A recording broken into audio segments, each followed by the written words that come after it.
Let me tell you something that's been on my mind lately. What if the best way to design a city wasn't about efficiency or traffic flow, but about letting people play with it? I'm not talking about literal playgrounds here, though those are important.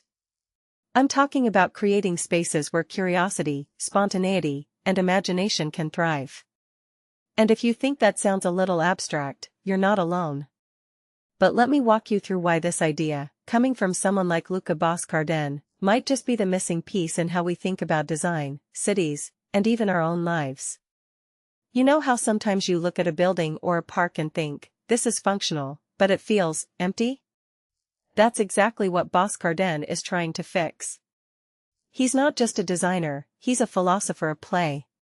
His work with cardboard cities, abstract animal sculptures, and open-ended toys isn't about selling products.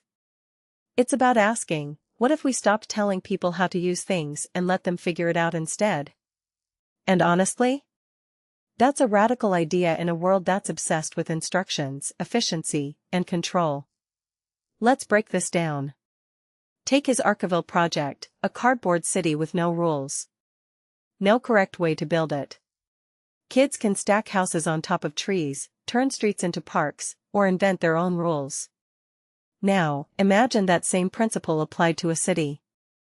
No rigid zoning laws, no one-size-fits-all solutions. Just spaces that invite people to interact, reinterpret, and reimagine their environment. What makes this so fascinating is that it challenges the assumption that design has to be prescriptive. Boscardin's work says, what if the point isn't to solve a problem, but to create possibilities? And here's the kicker, he doesn't think play is just for kids. That's the part that really gets me. We're taught that play is a childhood phase we outgrow, but Boscardin argues it's a mindset. Adults lose touch with it because life becomes too structured, too focused on getting things done.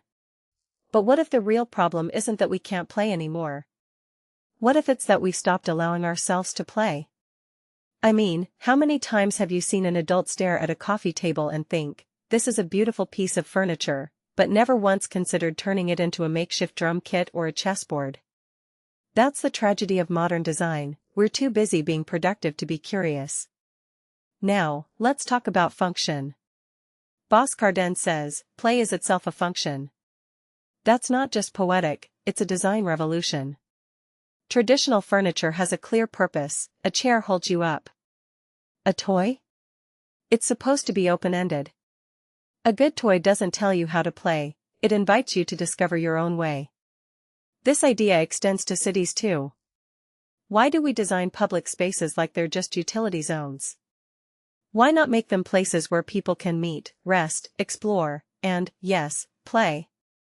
I've walked through cities that feel like they were built for cars, not people. But imagine a park where a bench could double as a stage, or a sculpture becomes a climbing wall. That's not chaos, it's creativity. And here's what really bugs me, we treat play like a luxury, not a necessity. Schools cut art programs. Cities prioritize parking over green spaces. We're so focused on getting things right that we forget the value of mistakes, of experimentation. Boscardin's work reminds us that the most meaningful interactions happen when we're free to explore. When kids build their own cities from cardboard, they're not just playing, they're learning negotiation, collaboration, and problem-solving. Adults could use a dose of that too. What if we designed workplaces that encouraged spontaneous ideas? Or neighborhoods where people felt safe to take risks without judgment? That's the kind of thinking that could change everything. So here's my challenge to you, next time you're in a public space, look around. What could this place be if it wasn't designed with a single purpose in mind? What if that bench was a drum? That wall was a climbing frame? That streetlight was a sculpture? Play isn't just about fun, it's about freedom. And maybe, just maybe, the future of design isn't about making things perfect. It's about making them possible.